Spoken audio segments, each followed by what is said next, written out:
But you pointed out there's a passage in Romans that talks about who the really divisive people are and what we should do when we do find heretical teaching in the church.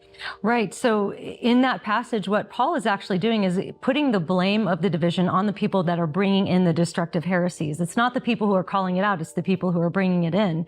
And so often I think in our culture, it's really the opposite. And I think one of the ways that we've seen that play out just in the last couple of weeks is with the Chip and Joanna Gaines controversy.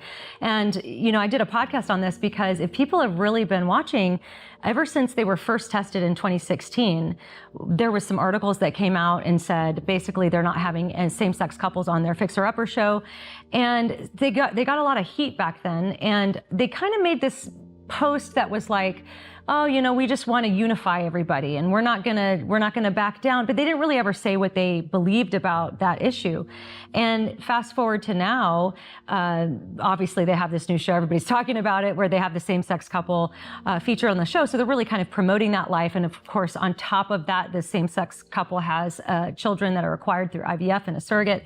So this has caused a big moral dilemma for a lot of Christians. But when they were challenged, Chip went on Twitter and basically was blaming Christians for being too judgmental and, you know, you don't know how to listen, you don't know how to learn. How about do some of that and less judging? And I think that's just really indicative of where our culture is at, because we have flipped that passage upside down. Instead of saying, hey, it's actually the people that are bringing, the division is coming in because you're bringing in this different thing that is causing people to have to pick a side. But when you're actually the one to say, hey, actually, this is what the Bible teaches, this is what the church has always believed. And I think some people want to shy away from it, especially if, like, the talk that you gave today had to do with the incentives that people have. And I think we all have to do a lot of introspection to see what is the incentive that might lead me to compromise. Because I think that's what we often see, is that we will kind of flip things on its head, when in reality, we're not just not blamed for the divisions, but we're actually obligated biblically to mark and avoid false teachers and to call out the divisions that are being brought in through the destructive heresies. Yeah, if we don't correct false teaching, we're not being Christians. In fact, every book of the New Testament, with the exception of Philemon, in some way names false teaching or false teachers. Even Jesus talks about these ravenous wolves.